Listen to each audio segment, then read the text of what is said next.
from the floor, play the ball off the ground, and Aidan, you can play anytime you like, mate.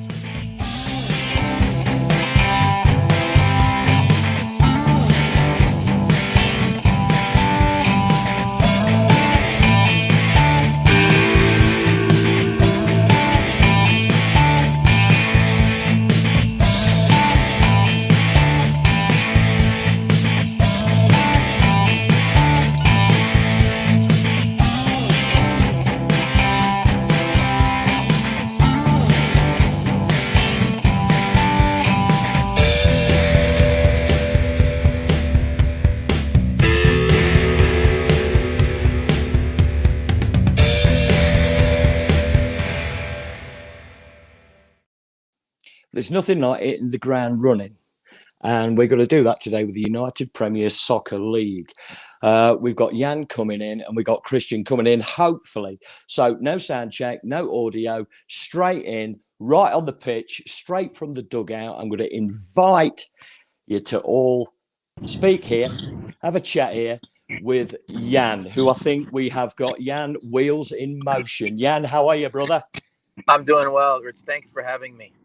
Hey, thanks for landing the plane and getting the wheels in motion, Jan. And here we go, brother.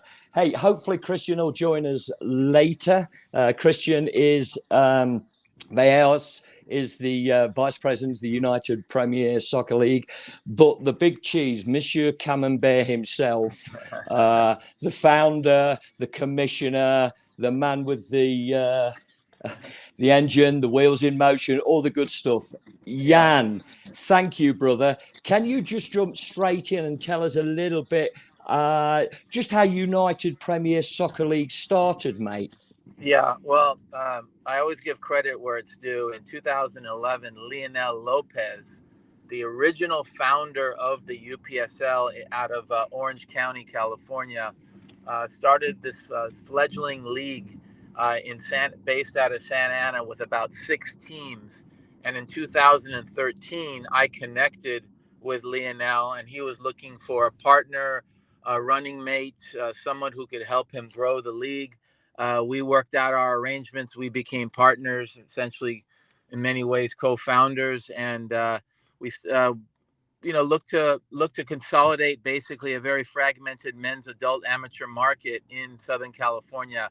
We really didn't have national aspirations at that time. I think we were transitioning from one other national league to looking to just establish a strong league in Southern California. A lot of great teams, a lot of great players, but everybody in different small garage leagues on the amateur side.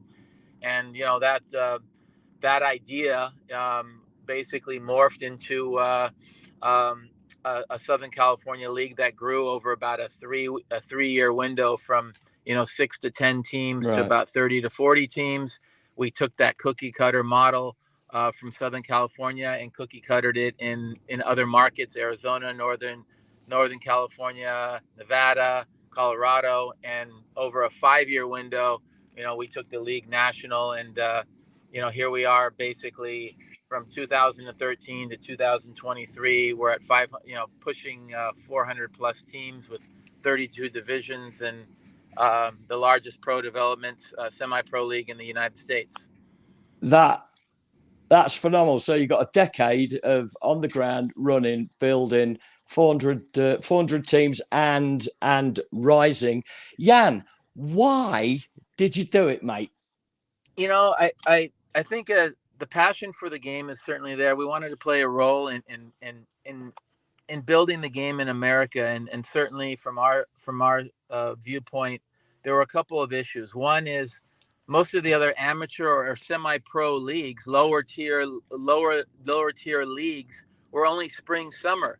So in our first season, when I began with Lionel and launching really the league out the door, when we finished our spring, summer season, as a footballer myself and a former player, I do still play, by the way.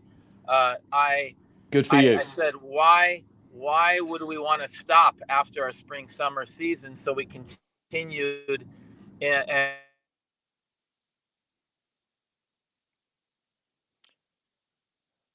well, we've got Jan on the ground. He's actually got it. Jan, we lost you. Continue, brother. Continue, mate. I know your wheels in motion. So yeah, so we after the spring summer season finished, we added a second season. That was the fall winter season, which really gave us a market edge because all the other competing leagues were strictly spring summer. And all if you're going to be a professional footballer, you need to train and play 10, 10, 11 months out of the year, Yeah, and that's what the market was looking for.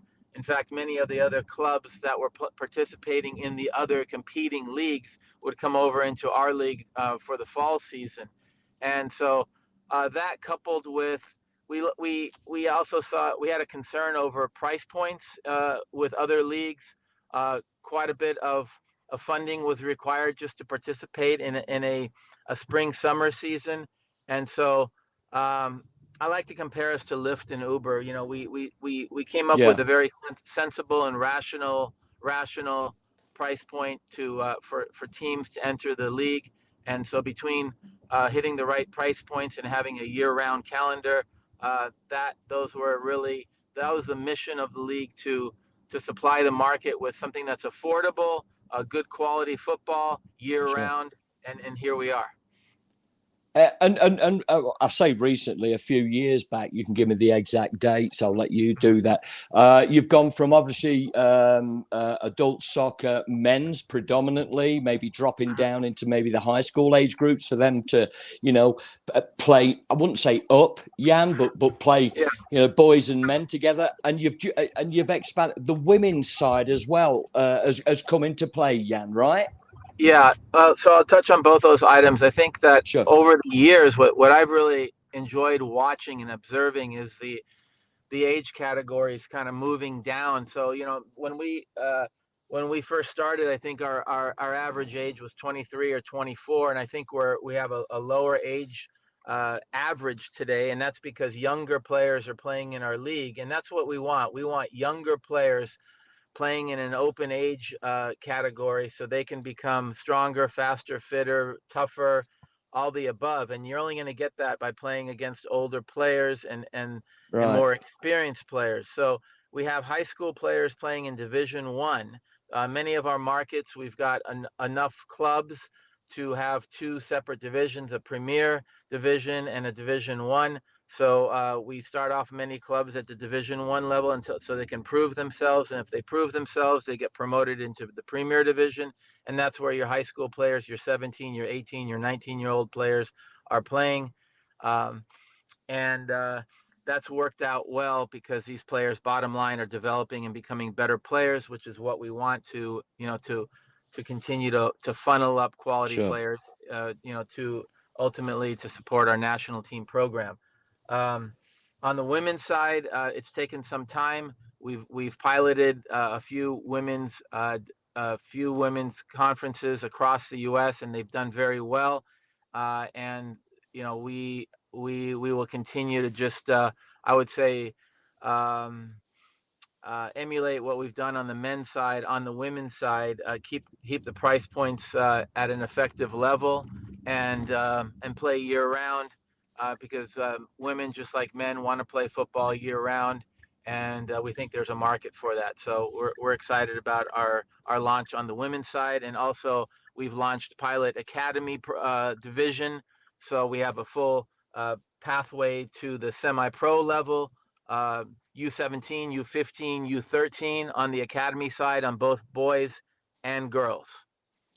That is brilliant. So it's almost like a two-way stretch. Not only is it highly competitive, semi-professional, verging on professional for players to go on to full-time professional clubs, maybe, but you're also, I would say if you're good enough, you're old enough. So you're filtering in from the bottom end as well, Jan. So it is developmental. But as I say, if you're good enough, you're old enough, and you can play in these leagues right across the country, Jan. Yeah.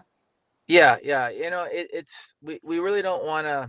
I think the American system has always been geared around ages, and everywhere in the rest of the world, as you know, it's not so much Right. about your age. It's just getting you up as quickly as possible, and not there's not so much of a concern, quote unquote, about age. It's a little different philosophy, and that philosophy we've transferred that into the American soccer ecosystem, obviously Sure. via our league and our platform. And I think it's delivering. We're getting younger players that are going pro faster, and our league is a platform for younger players to showcase themselves. And if they have the talent, then now we have a lot of scouts, college coaches, professional coaches watching UPSL matches, and this gives them a springboard to get them out of the UPSL and playing higher. Yeah, and you've got these conferences around the country, and still building that infrastructure. Potentially, maybe the Rocky Mountain area, because I'm here. Jan, anytime, give me a call. We can have a chat, brother. Would you Absolutely. say? Mm-hmm. Thank you. You got my number, and we'll catch up with Christian as well. Would you say? Here's a statement from me before a question. I would make this statement: the United Premier Soccer League is cohesive in its organisation in all these conferences. Without throwing you under the bus or me getting closed down, Jan, do you think the national structure, no names, is cohesive? Could it be better, mate? I mean, everything can be better. Everything can Right, be, and so I mean, we wake up every day to be better. right. That's our mission. We're never done. We're always working to improve, and I think that goes with every other organization that's out there. I think the U.S. Soccer Federation has room to improve. I think they know that. I think they'll tell you that as well. And I think all the other leagues that are out there, everybody's working. Everybody's trying hard to Yeah, just take this sport to the next level. And I think between everybody holding hands, that this sport will continue to blossom in the U.S. and certainly Colorado is a very important market to the UPSL, and we're excited about our movement in Colorado going into the fall of the 23 season. We've got a good group of teams that are filtering in, getting ready for play in September. sure. So we're excited. I think I'll make a statement for Colorado. I think we're missed sometimes because we are a hotbed of football, but the bigger states, Cali, Texas, a lot of groups on the East Coast. I think Colorado is overlooked. So I'm excited about that, Jan. What would that look like? Is that a new conference, or would it be merged, or how's that going to work with the Rocky Mountains? Yeah, good question. So the Colorado Conference has really been around from for many years now. I think we had going back to like 6 7 years that we've been in the market in Colorado, and we've had some ups and downs. A key to our success is having feet on the ground in terms of management. If you have the right people on the ground in a particular market, things can happen. And I think that we're starting to gain some traction because we have the right people. The timing, I think, is good today, better than it was 5 years ago. We have the right teams. In fact, Indios out of Colorado, Indios Yeah, FC is making a nice run in our international playoff yeah, I've bracket seen right it. now, Yeah, brilliant. and that's certainly not hurting the exposure of the UPSL in the Colorado market. And we're working with some great referee assigners, Leila, and some good local management that we've been communicating with recently to work directly with the teams, the local teams in Colorado. Um, I'll say this, that you hit it on the head. I think that Colorado is a sleeper and we can do a lot Yeah. more. And there's a lot of great talent in Colorado. And it's time to, I'll be aggressive and say it's time to quit arm wrestling with ourselves, and let's come together and let's build something for the future for Colorado. Yeah, I totally agree. Give me a call, mate. We'll have a cup of coffee and a chat, mate. So there Let's, we go. yeah. Hey, wide open question: United Premier Soccer League, within the structure nationwide, US Soccer. Um, where do you see it now fitting in that fractured structure? Well, I mean, you see a lot of pyramids floating around on social media, MLS and USL. Um, You know, Yeah, you have that pyramid, and then we're in the fourth tier of that pyramid, fourth leg, fourth section of that pyramid. You have MLS, USL, and then you have a NISA, and then you have uh, UPSL and NPSL at the same tier level. Um, and then you have, some other local and regional leagues yeah, underneath that. So, I think it's coming along. There's all there. It's a big footprint, as you know. It's a big yeah. foot. It's a lot Right. of land to cover, and Yeah, so one day at a time. I think that leagues are coming, that people are coming together. You got the Messi wave, you got the World Cup wave, you've got a wave of football coming at us here in the next 12 to 24 months, and we intend to completely ride that wave with other riders that want to take the sport to the next level in America. yeah. You said footprint. I think you have a massive footprint already, and still growing from what initially did you say, Yeah, 16 teams, San Antonio, to your 400, and moving into the women's structure as well. 15,000 plus registered players in the That's not bad. UPSL across the U.S., 32 conferences. It is a big footprint, and we're growing plus 20% annually a year, but that's probably a conservative number. So, with that type of growth, I think we really can have a positive impact on the game. We have about I think we're touching 14 MLS academy clubs that are participating in our league: LAFC, LA Galaxy, Brilliant. Houston Dynamo, Orlando City, RSL, St. Louis City, Cincinnati. I mean, the list goes on. We've got half Yeah. the MLS in our league now. So obviously, we're doing something right. They like our model in terms of the financial picture, how it works financially, how it works geographically. We're excited. UPSL, it has a voice. I think a quote. It is a movement, right, Jan? And it seems to be now sort of filtering on a friendly basis into the other zones as well. So, would you consider an option of maybe a roundtable, a think tank, how we can work together? Would that is that happening, or is that an option? Roundtable. Absolutely. And I will tell you this: we've had roundtables, and then we've had folks walk away from roundtables, and we've always had an open mind and a very positive, friendly approach to working with everybody from national organizations to state associations. This has never been to take away. This has never been, centered around financial. It's always been first the game, and then the Yeah, rest takes care of itself. So our philosophy is still today. Here we are, 13 years later, 12 years later. Our philosophy is the same: game first, do it right.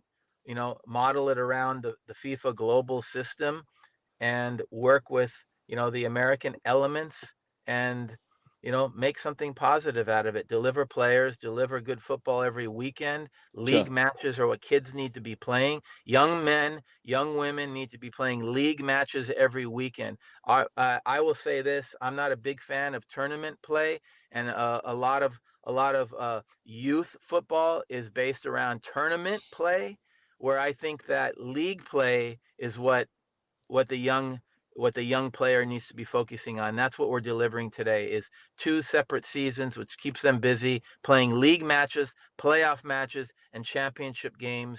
And I think that's how they do it around the rest of the world. So I'm gonna stick with that focus, and I think the league will as well.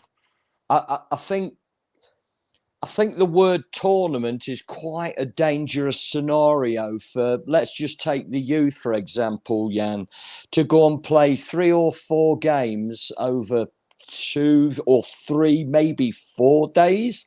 I consider that dangerous. I consider it unhealthy, and I'm being a bit controversial. And I think that is a massive contribution to burnout. Even though we're all excited for a pop up and Gatorades and tailgating with the family, I think Mhm. it's super dangerous.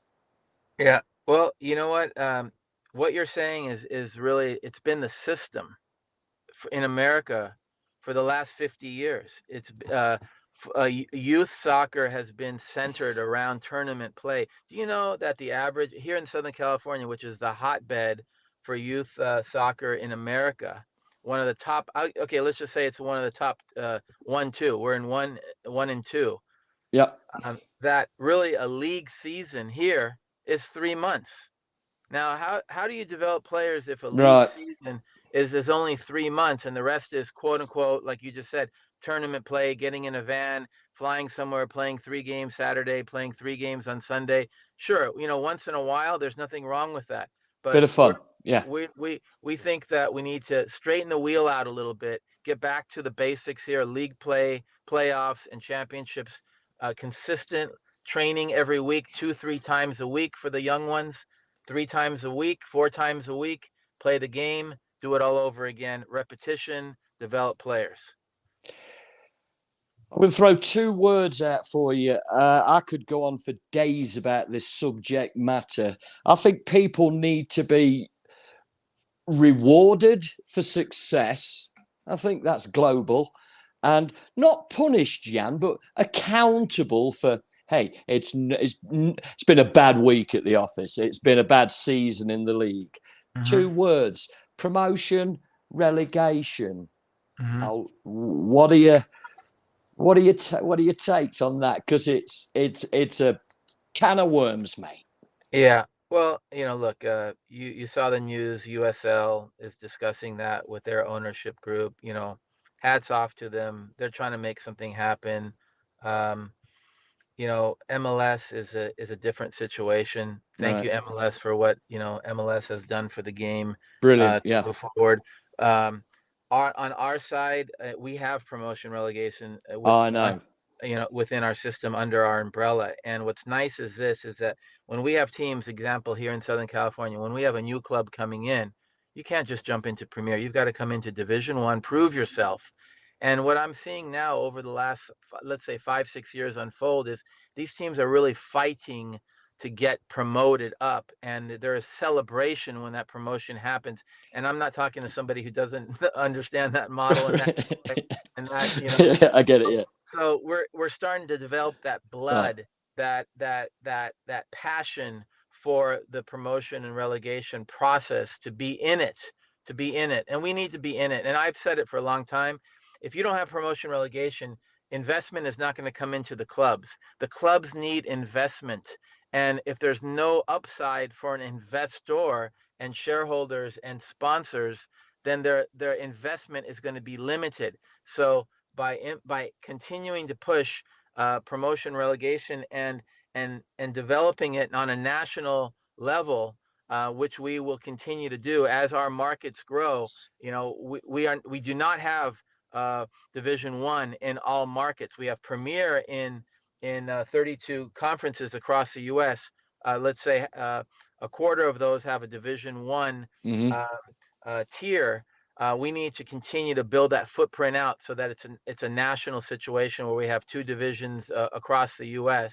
And what happens in the future, I can't predict it. I don't want to predict it because I didn't predict it either. I just let it continue to happen, and with our team here, and we continue to take meetings when appropriate, and I think that promotion relegation is the future of football in America. I think, if you don't mind me mentioning, I think the emotions of the game is well known. That any stage during a game, we've got people jumping up and down. We get the emotions. We get everything inside. It's heart and soul. Last season, 20 minutes to go in the last game of the season, Jan, my team, I'm not going to go into detail there, my team were being relegated. 16 minutes to go, they were staying in because they'd scored 1 more goal, even though they were losing. So that last 20 minutes of the last day of the season, there were 6-7 teams involved.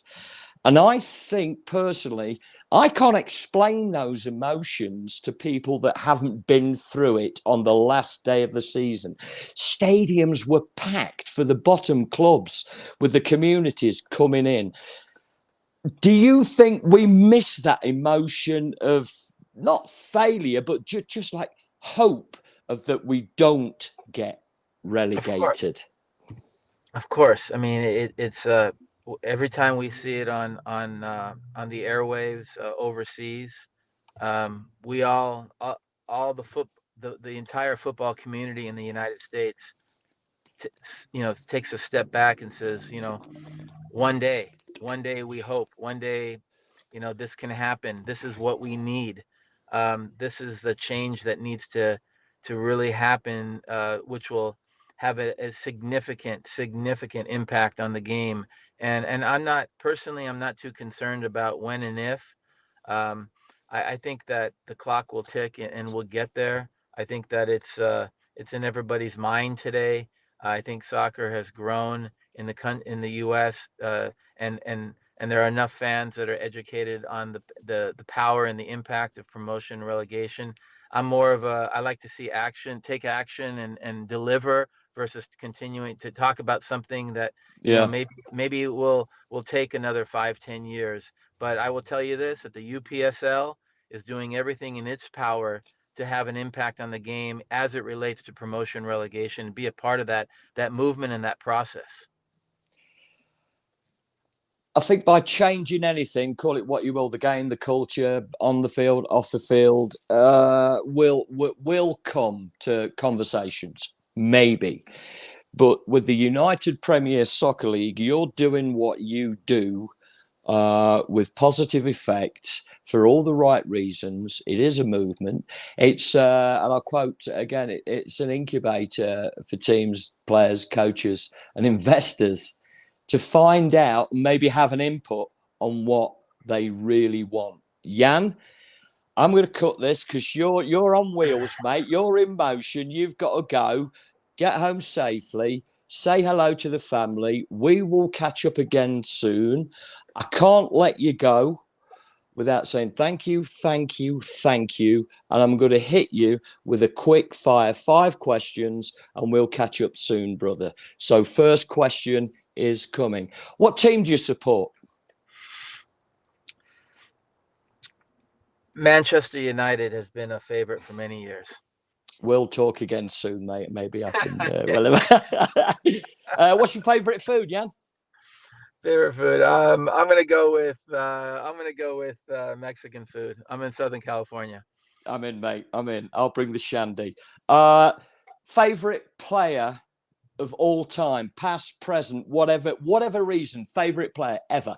Easy, Johan Cruyff, 14. Not bad. Not bad. Mm-hmm. Decent coach as well. Yeah. Global. You've got the UPSL Champions League Champions Final, however that may have pyramided into the UPSL. You get to choose any stadium globally. That's where we're playing the championship game, brother. Mm-hmm. I would say I would go with LAFC Stadium. That's got a great atmosphere in it. Yeah, it's beautiful. It's Yeah, amazing. and It's it always gets full. I put that down to culture. There you go. Last question, and I'm going to get kicked out. You need to get my face off the screen. We will catch up again. Would you please leave a message for our followers, viewers, etc., etc.?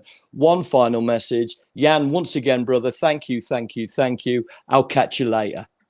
Wonderful. Thank you. It's been a pleasure. Okay, leaving this show with you on the note that the UPSL is a league for everyone. It's an open system we have, and we we want to connect the game and continue to connect the game. So looking forward to working with everybody in the soccer community for years to come.